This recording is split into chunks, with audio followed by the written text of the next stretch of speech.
जिसे भी लग रहा है कि युद्ध खत्म हो गया, गाजा में धमाके खामोश पड़ चुके हैं, जिसे भी लग रहा है कि सीरिया में शांति आ चुकी है, लेबनान में हिजबुल्लाह हथियार डाल चुका है, इजराइल का ऑपरेशन ठंडा पड़ चुका है, उसको चौंकाने वाली खबर ऐसी आई है कि 2025 की शुरुआत बहुत डराने वाली होगी।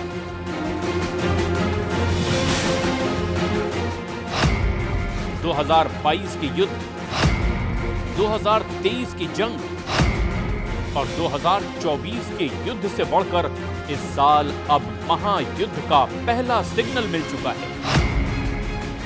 2025 की शुरुआत यानी जनवरी के महीने में ही एक बड़ी जंग दस्तक देने लगी है। ईरान ने जनवरी के महीने में ही अपनी 1000 से भी ज्यादा मिसाइल लॉन्च करने के लिए तैयार कर ली है। इस बात की तस्दीक ईरान के विदेश मंत्री अब्बास अरागची ने भी कर दी है।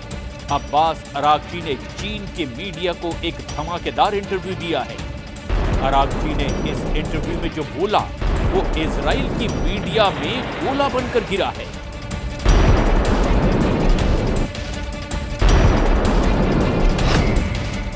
इसीलिए इसे अरागची का अंगार कहा जा रहा है। अरागची के अंगारे में इतनी आग है कि पूरा पश्चिम एशिया नए युद्ध में जल सकता है। अरागची ने जो बोला उसे टाइम्स ऑफ इजराइल ने इस तरह से छापा। बताया कि ईरान के विदेश मंत्री ने एक बड़े युद्ध की चेतावनी दी है। इजराइल के जेरूशलम पोस्ट में लिखा, ईरान ने इजराइल को अब ऑल आउट वॉर यानी कि खुल्लम खुल्ला युद्ध की वार्निंग दी है। एक तरफ गाजा में धमाकों के बीच इजरायली सेना ने लगातार ऑपरेशन और बमबारी के साथ साथ सीरिया पर अल-कायदा और आईएसआई के आतंकी रहे जुलानी के आतंकियों पर कब्जा किया। इन दोनों तस्वीरों ने ईरान के अंदर बहुत बेचैनी पैदा कर दी। गाजा में इजराइल नॉन स्टॉप हमले कर रहा है, वहीं सीरिया में जुलानी का गैंग चप्पे चप्पे पर कब्जा कर चुका है।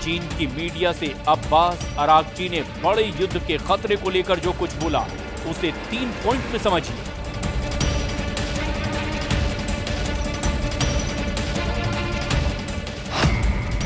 अरागची ने कहा कि ईरान भविष्य में इजराइल के किसी भी हमले के लिए तैयार है। अरागची ने कहा कि उम्मीद है कि इजराइल गलत कदम नहीं उठाएगा। अरागची ने कहा कि इजराइल ने हमला किया तो महायुद्ध होने की 100% गारंटी है।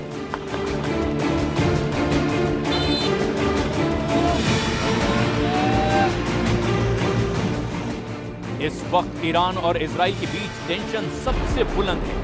एक तरफ नेतन्याहू का वॉर कैबिनेट गाजा, लेबनान और सीरिया के मोर्चे पर खुद को जीता हुआ साबित कर रहा है।